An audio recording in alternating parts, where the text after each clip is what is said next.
It has been an interesting 7 years for gaming, filled with highs and lows for what we will consider for the purposes of this video, the 8th console generation. We're about to transition into the next generation of gaming, but before we make that jump, it will be useful to look back at the games that defined the last 7 years. Here we go.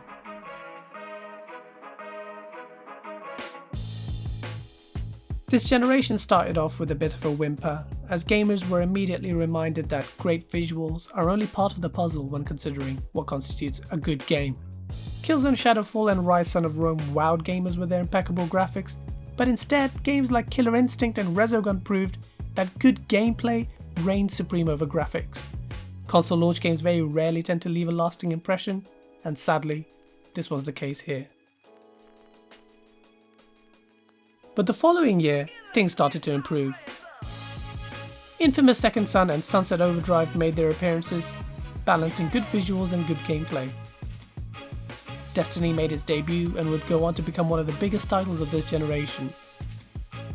Titanfall created some waves. We got great sequels like Bayonetta 2 and Forza Horizon 2, but in the following year, we got our first Game of the Generation contender.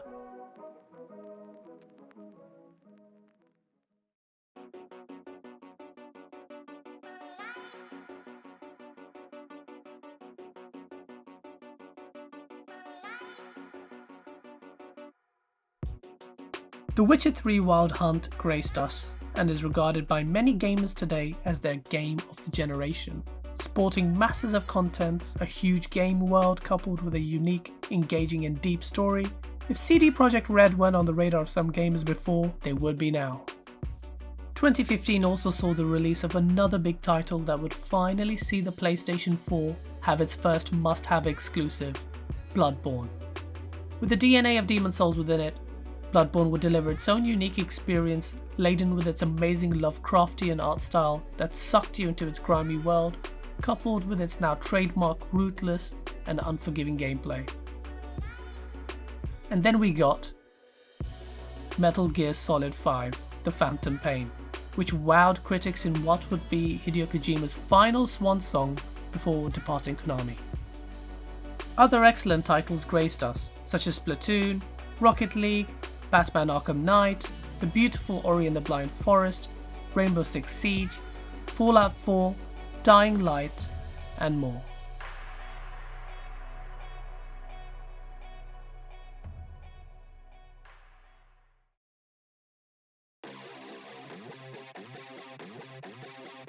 "2016 saw the revival of a legendary series that once upon a time changed the gaming landscape forever.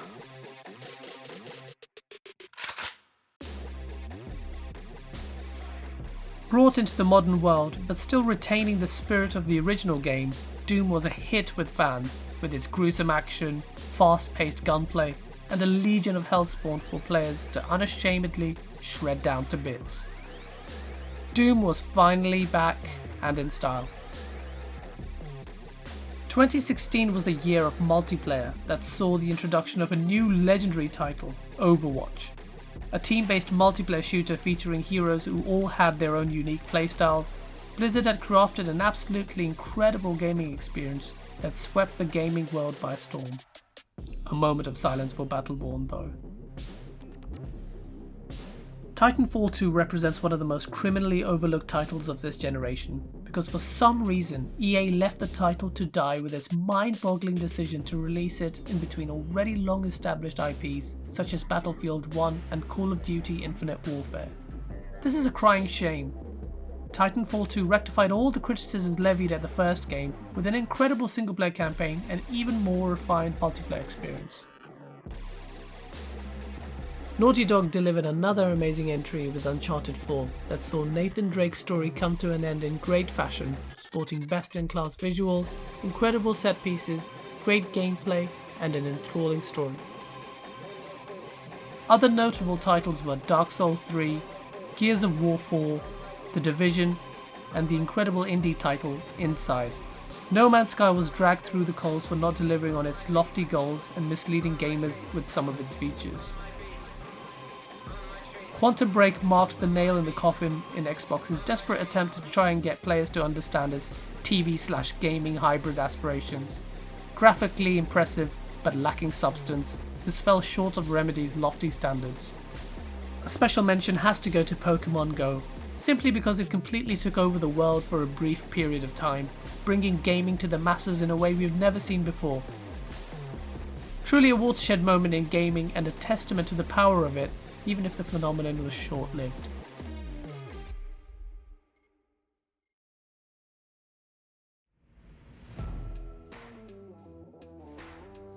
Who can deliver two of the most highly rated games of all time and a new console all in the same year? That's right, Nintendo. Skyrim! Oh my god! The Nintendo Switch took the gaming world by storm, leaving the competition scratching their heads thinking why they didn't come up with such a great idea. Nintendo had immediately redeemed itself after the failure that was the Wii U.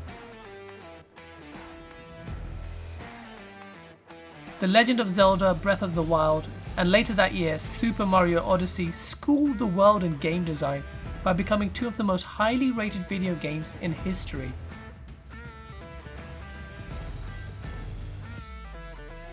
Meanwhile, in the multiplayer space, a new phenomenon was born: Battle Royale. Oh, baby! PlayerUnknown's Battleground was going to change the face of multiplayer. Epic Games saw what the devs did with PUBG and copied it in order to create one of the most popular games of this generation, Fortnite. 2017 also saw some incredible titles such as Horizon Zero Dawn, Cuphead, Hellblade Senua's Sacrifice, Forza Motorsport 7, Nier Automata, and more. –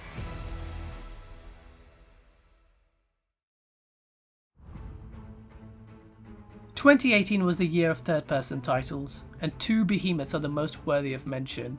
God of War became an even greater force to be reckoned with, departing from the fixed camera viewpoint of its predecessors and changing up the tone to be much more mature whilst enhancing its combat systems, delivering an excellent story that gripped gamers immediately.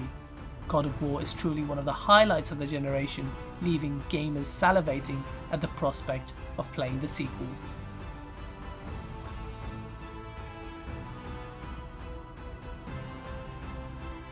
Rockstar proved to everyone that it's in a class of its own with Red Dead Redemption 2, featuring an incredible open world with attention to detail that most linear single-player games couldn't even replicate. Monster Hunter World delivered an excellent experience that brought the franchise's attention to the masses, and Spider-Man sold gangbusters on the PlayStation 4. Sea of Thieves, like No Man's Sky, was critiqued for its hollow Day 1 content, but soon became a fan favourite. Forza Horizon 4 delivered the highest rated game in 2 console generations, further refining its amazing formula from the previous 2 games, and brought the series to the United Kingdom in style. The Forza series well and truly owned the racing crown. –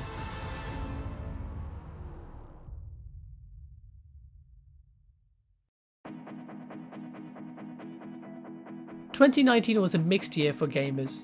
Respawn tried its hand at doing Battle Royale and succeeded with a brilliant Apex Legends.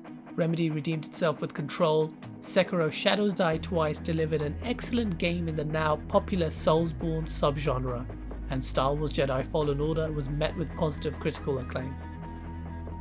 Games like Days Gone and Death Stranding were a lot more divisive with critics and fans. Mortal Kombat 11 was the second bestseller in the franchise's history. Crackdown 3 was a major flop after years of hype, particularly regarding its so-called use of the power of the cloud, which was completely diluted from what was previously shown and promised. Anthem was another big title that had lots of hype for it after it initially wowed gamers, but it fell flat on its face and now is pretty much dead. –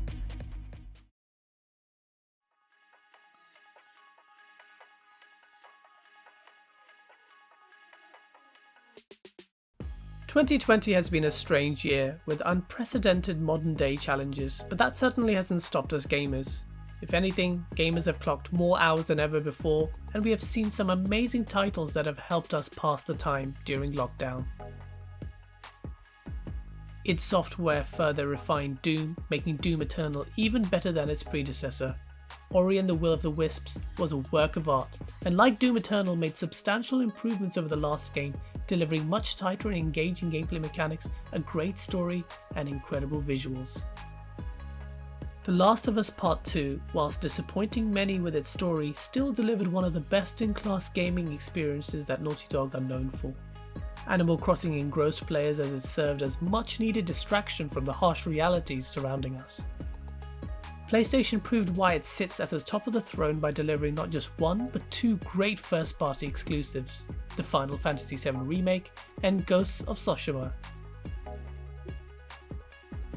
The variety of gaming experiences this year has been outstanding already. This is all before next gen has even begun.